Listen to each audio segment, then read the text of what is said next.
Assalamualaikum warahmatullahi wabarakatuh. Halo semuanya, saya Amelia Rahman. Kali ini saya akan membahas tentang pengembangan soal higher order business flow atau yang sering kita sebut dengan HOT.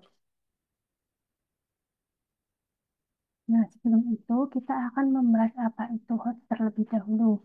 Menurut Kemendikbud tahun 2017, HOT mencakup kemampuan seperti menganalisis, mengevaluasi, menciptakan, dan berpikir secara kritis serta reflektif.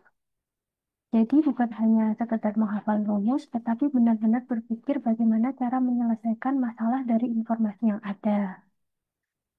Jika dikaitkan dengan taksonomi Bloom, HOTS ada di tiga level atas antara lain P4, P5, dan P6. Ini level berpikir yang paling kompleks. Nah, selanjutnya ada beberapa teknik atau cara untuk mengembangkan soal HOTS.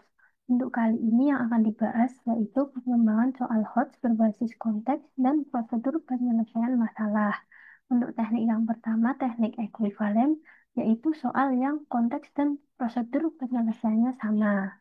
Lalu ada similar, yaitu konteksnya tetap, tetapi prosedur penyelesaiannya berbeda. Selanjutnya ada isomorfik. Di sini konteks berbeda, tetapi prosedur penyelesaiannya sama. Dan yang terakhir ada unrelated. Di sini dua-duanya berbeda dari segi konteks dan prosedurnya. Nah, teknik-teknik ini membantu kita membuat soal HOTS agar tetap bervariasi dan menantang. Nah, selanjutnya ada contoh pengembangannya. Di sini mengambil soal SMP kelas 8 dengan materi statistika. Nah, untuk contoh masalahnya di sini, di Klinik Medika Pratama, seorang perawat mencatat tekanan darah dari 15 pasien sebagai berikut. Namun, satu data belum sempat ditulis karena perawat sedang memeriksa tekanan darah Pak Budi. Setelah tekanan darah Pak Budi dimasukkan, diperoleh bahwa rata-rata tekanan darah seluruh pasien adalah 157,22 mmHg. Tentukan kuartil 1, kuartil 2, dan kuartil 3 dari data tersebut. Nah, ini adalah contoh masalah yang akan menjadi soal dasar nantinya yang akan dibandingkan dengan soal-soal lainnya.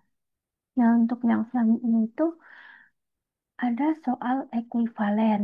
Di sini untuk soalnya, sebuah rumah sakit, seorang perawat mencatat kadar kolesterol total dari 15 pasien sebagai berikut. Namun, satu data belum sempat ditulis karena perawat sedang memeriksa kolesterol Tuan Andi.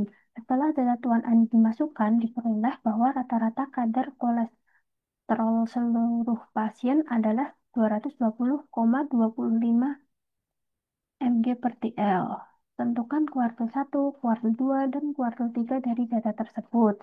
Nah, soal ini itu konteksnya sama dan prosedurnya juga sama. Jadi ini ekuivalen karena hanya mengganti data dan nama dari tekanan darah menjadi kolesterol, tetapi alur dari penyelesaian masalahnya ini tidak berubah. Nah, untuk soal selanjutnya itu ada soal similar. Di sini untuk soalnya, sebagai bagian dari program pemeriksaan rutin, petugas posyandu Melati melakukan pengecekan kadar gula darah puasa kepada 16 warga lansia di Kelurahan Mekarsari. Beberapa warga lansia mengalami kadar gula darah yang tinggi, sementara sebagian lainnya berada dalam rentang yang normal. Hasil pemeriksaan menunjukkan kadar gula darah puasa sebagai berikut. Setelah diberikan edukasi dan motivasi tentang pola makan sehat, pada minggu berikutnya kadar gula darah mereka mengalami penurunan sebesar 8%. Berdasarkan data tersebut, tentukan kuartil bawah dan kuartil atas dari kadar gula darah para lansia setelah penurunan 8%. Nah, di sini konteksnya masih sama di bidang kesehatan, meski tempatnya itu berubah menjadi di posyandu, tetapi prosedurnya di sini berbeda. Di sini datanya diubah dengan penurunan 8%, lalu dihitung kuartil bawah dan kuartil atasnya. Jadi soal ini termasuk soal similar karena konteksnya sama, tetapi prosedur penyelesaiannya berbeda. Untuk yang selanjutnya itu ada soal isomorfik. Di sini untuk soalnya Dalam sebuah lomba cerdas cermat tingkat sekolah, panitia mencatat skor akhir dari 19 tim peserta sebagai berikut. Namun, satu skor belum sempat dicatat karena tim terakhir yaitu tim Garuda baru saja menyelesaikan sesi terakhir mereka. Setelah skor tim Garuda dimasukkan, diketahui bahwa rata-rata skor seluruh tim adalah 127,5 poin. Tentukan kuartil 1, kuartil 2, dan kuartil 3 dari data tersebut.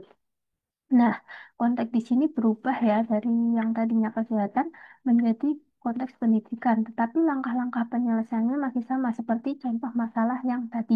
Jadi soal ini termasuk isomorfik karena prosedurnya sama tetapi konteksnya berbeda. Untuk yang selanjutnya itu ada soal unrelated. Nah, untuk soalnya, setelah musim hujan yang panjang, para petani di Desa Sukajaya mengalami peningkatan hasil panen padi. Pada musim panen sebelumnya, hasil panen dari 16 petani di desa tersebut tercatat sebagai berikut. Melihat hasil yang memuaskan ini, para petani pun mulai menggunakan pupuk organik untuk meningkatkan hasil panen mereka.